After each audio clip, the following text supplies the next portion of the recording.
Nama saya Subro Salim Gali dari Prodi Pendidikan Guru Madrasah Ibtidaiyah kelas 2B NIM 223141038.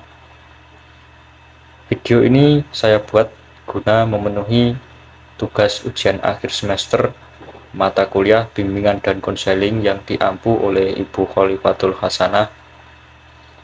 Di dalam video ini akan saya jelaskan pembahasan tentang teori psikoanalisis dan teori rasional emotif terapi.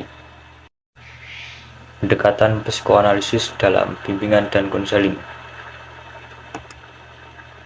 Pokok pembahasan di sini akan saya jelaskan 4 subbab. Yang pertama itu ada pengertian konseling psikoanalisis, yang kedua ada pandangan tentang kepribadian manusia, yang ketiga ada prinsip dan tujuan psikoanalisis, yang keempat ada teknik konseling psikoanalisis. Yang pertama ada pengertian konseling psikoanalisis. Jadi psikoanalisis merupakan suatu metode penyembuhan yang bersifat psikologis dengan cara-cara fisik. Psikoanalisis bertujuan untuk melepaskan emosi dan ingatan yang terpendam atau tertekan. Menurut Willis, pengertian psikoanalisis meliputi 3 aspek penting, yaitu yang pertama ada sebagai metode penelitian proses-proses psikis, yang kedua ada teknik untuk mengobati gangguan-gangguan psikis, yang ketiga ada sebagai teori kepribadian. Menurut Freud, tingkah laku manusia justru didominasi oleh alam bawah sadar. Ada id, ego, dan superego. Letak keunggulan psikoanalisis dalam konseling adalah sangat efektif untuk menyembuhkan klien atau pasien yang histeria atau gangguan kejiwaan dan cemas neurosis. Sasaran psikoanalisis adalah membuat motif yang tidak sadar menjadi sadar. Secara umum, hakikat konseling adalah mengubah perilaku dalam pendekatan psikoanalisis. Hakikat konseling adalah agar individu mengetahui ego dan memiliki ego yang kuat, dan dapat menempatkan ego pada tempat yang benar.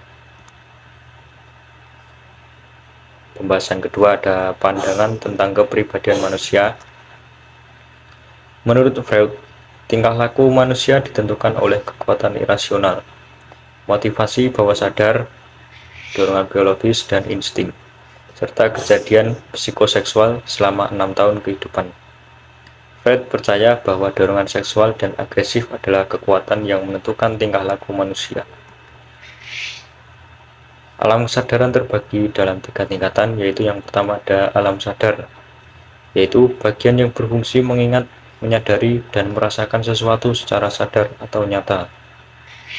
Yang kedua ada alam prasadar, yaitu bagian kesadaran yang menyimpan ide, ingatan, dan perasaan yang berfungsi mengantarkan ide, ingatan tadi ke perasaan tersebut ke alam sadar jika individu berusaha mengingatnya kembali. Yang ketiga ada alam bawah sadar, yaitu bagian dari dunia kesadaran yang paling menentukan terbentuknya kepribadian individu. Dalam dunia kesadaran individu terdapat subsistem struktur kepribadian yang berinteraksi secara dinamis. Antara lain ada id, ego, dan superego. Id merupakan ketidaksadaran yang didorong pada prinsip kesenangan untuk pemuasan keinginan. Dan jika keinginan tidak segera terpenuhi, akan timbul rasa kecemasan. Contohnya, saat bayi lapar, dia pasti akan menangis. Yang kedua itu ego. Ego yaitu berusaha untuk memuaskan keinginan id dengan cara yang realistis dan dapat diterima oleh kondisi lingkungan. Contohnya yaitu orang lapar harus mencari, menemukan, dan memakan makanan hingga rasa lapar itu hilang. Ketiga ada superego, yaitu bekerja berdasarkan prinsip moral yang orientasinya bukan kesenangan, tapi pada kesempurnaan kepribadian, sehingga dapat memutuskan apakah sesuatu itu benar atau salah, agar dapat bertindak sesuai norma yang berlaku di masyarakat. Pembahasan ketiga ada prinsip dan tujuan psikoanalisis. Tujuan utama konseling psikoanalisis adalah membuat sadar hal-hal yang tidak disadari oleh konseli. Ketika hal-hal yang telah ditekan di alam ketidaksadaran dimunculkan kembali, maka masalah tersebut dapat diatasi secara lebih rasional dengan cara membentuk kembali struktur kepribadian konseling dengan jalan mengembalikan hal-hal yang tidak disadari menjadi sadar kembali, dengan menitik beratkan pada pemahaman dan pengenalan pengalaman-pengalaman masa anak-anak untuk didiskusikan, dianalisis, dan ditafsirkan sehingga kepribadian konseling bisa direkonstruksi lagi. Prinsip psikoanalisis yang pertama ada prinsip konstansi, artinya bahwa kehidupan psikis cenderung untuk mempertahankan kualitas ketegangan psikis pada taraf yang serendah mungkin, atau setidak-tidaknya taraf yang stabil. Yang kedua ada prinsip kesenangan, artinya kehidupan psikis cenderung untuk menghindarkan ketidaksenangan dan sebanyak mungkin memperoleh kesenangan.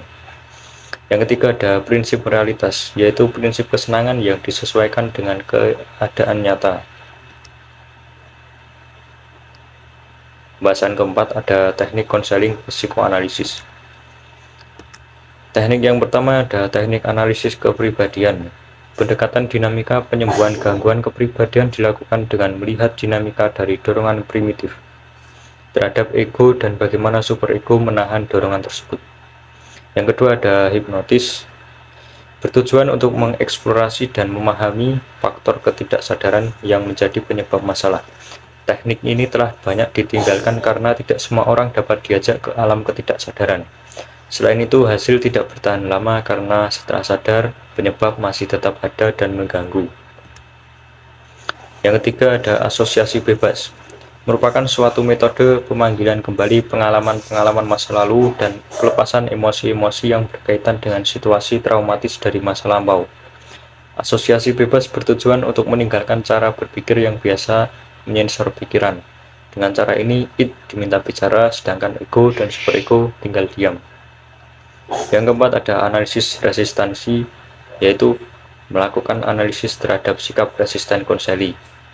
Resisten dapat berbentuk tingkah laku yang tidak memiliki komitmen pada pertemuan konseling, tidak menepati janji, menolak mengingat, dan menghalangi pikiran saat asosiasi bebas, dan bentuk-bentuk lainnya. Yang kelima ada analisis transparansi. Transparansi terjadi ketika konseling memandang konselor seperti orang lain. Terkadang konseling mentransfer perasaan tentang orang yang penting baginya atau hal yang tidak terselesaikan dengan orang lain pada masa lalu kepada konselor. Yang keenam ada interpretasi, merupakan pengembangan dari teknik asosiasi bebas. Terdapat 3 aspek yang diinterpretasi, yaitu mimpi, parapraksia, dan humor. Pada saat melakukan interpretasi, konselor membantu konseling memahami peristiwa dari masa lalu dan sekarang. Rasional emotif terapi dalam bimbingan dan konseling. Pembahasan di sini akan dijelaskan 4 pokok bahasan, yaitu yang pertama sejarah rasional emotif behavior therapy atau REBT, yang kedua ada perilaku bermasalah, yang ketiga ada konsep-konsep dasar, yang keempat ada akuisi atau proses pendewasaan. Sejarah rasional emotif behavior therapy. REBT ini pertama kali dikembangkan oleh Albert Ellis pada tahun 1955, disebut pendekatannya terapi rasional atau RT. Pada tahun 1961 ia mengubah namanya menjadi Rational Emotive Therapy atau RET. Pada tahun 1993 Ellis berganti nama lagi menjadi Rational Emotive Behavior Therapy atau REBT. Dengan rasional, Ellis berarti pengetahuan yang efektif untuk membantu diri sendiri dan bukan pengetahuan yang hanya valid secara empiris atau logis. Dia berharap menggunakan kata kognitif sejak awal karena banyak orang membatasi kata rasional hanya untuk makna intelektual atau logis empiris. Akal manusia didasarkan pada cara rasional untuk memutuskan keinginan atau preferensi mana yang harus diikuti, dan oleh karena itu didasarkan pada pikiran, perasaan, dan emosi. Pembahasan kedua ada perilaku bermasalah. Yang pertama, keyakinan bahwa orang dewasa harus dicintai oleh orang lain dalam segala hal yang mereka lakukan. Yang kedua, pandangan bahwa tindakan tertentu mengerikan dan buruk. Yang ketiga ada pandangan bahwa ketika sesuatu yang tidak kita inginkan itu mengerikan. Yang keempat, pandangan dari mana kesengsaraan manusia berasal dari faktor eksternal. Yang kelima, pendapat bahwa lebih mudah untuk menghindari kesulitan dan tanggung jawab. Yang keenam, ada pandangan bahwa segala sesuatu yang terjadi mempunyai pengaruh yang sangat kuat terhadap kehidupan. Yang ketujuh, gagasan bahwa kita benar-benar membutuhkan sesuatu dari orang lain. 8. Pandangan bahwa kita harus memiliki kepastian dan kontrol penuh atas sesuatu. 9. Ada keyakinan bahwa kita harus kompeten, cerdas, dan untuk mencapai semua kemungkinan. 10. Ada pandangan bahwa kita harus tidak dapat benar mengendalikan emosi kita. Pembahasan ketiga ada konsep-konsep dasar. Pertama ada tujuan fundamental dan tujuan primer. B. Ada emosi, kognisi, dan perilaku. C. Ada emosi sehat dan tidak sehat. D. Ada kecenderungan biologis. E. Ada teori ABC kepribadian. Dan F. Ada Ellis membagi sistem kepercayaan menjadi dua kategori dasar, yaitu keyakinan rasional dan irasional. Pembahasan yang keempat yaitu akuisisi atau proses pendewasaan. Ellis menganggap bahwa psikologi hanya memfokuskan pada orang-orang yang awalnya menjadi tidak logis, dan bahwa ini sama sekali tidak menunjukkan bagaimana orang mempertahankan perilaku tidak logisnya atau apa yang seharusnya yang dilakukan untuk mengubahnya. Tetapi ada tiga untaian utama yang dapat diidentifikasi. Yang pertama ada biologi, yang kedua ada belajar sosial, yang ketiga ada memilih kognisi rasional. Tujuan terapeutik. Yang pertama ada tujuan perubahan intelligent. Tujuan ini adalah perubahan yang terfokus, kebanyakan berupa penghilang gejala dan menargetkan kognisi, emosi, dan perilaku yang menyertai perasaan self-defeating. Yang kedua ada tujuan perubahan urgent. Tujuan ini adalah perubahan yang melibatkan klien-klien yang mengalami gangguan untuk menciptakan perubahan ideasional dan filosofis yang cukup besar, yang membantu untuk membebaskan dirinya dari gangguan berbagai macam situasi dan bukan untuk masalah emosional perilaku yang menjadi alasan utama mereka untuk datang ke psikoterapi. Baik, di sini saya akan mengambil kasus tentang trauma pada anak-anak.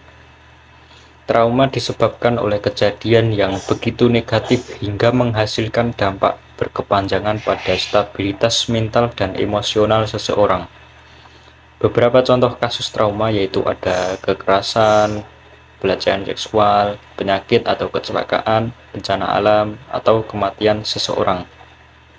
Masalah ini dapat ditangani dengan metode psikoanalisis, lebih tepatnya teknik interpretasi. Hal ini sangat efektif membantu klien mengingat apa yang membuatnya merasa takut, cemas, dan tidak nyaman, agar dia melakukannya dan sekarang sudah biasa. Setelah klien mengetahui penyebab ketakutannya, maka pendekatan psikoanalisis ini akan berhasil mengurangi ketakutan yang klien rasakan, sehingga kebiasaan yang klien lakukan saat ini secara perlahan akan berkurang. Sebagai contoh misalnya trauma anak tentang bencana alam. Nah, itu anak tersebut disuruh mengingat-ingat apa yang membuatnya takut, cemas, dan tidak nyaman. Itu diingat-ingat sampai anak tersebut sudah terbiasa dengan hal tersebut. Terima kasih atas perhatiannya. Semoga apa yang saya sampaikan di video ini dapat bermanfaat bagi kita semua.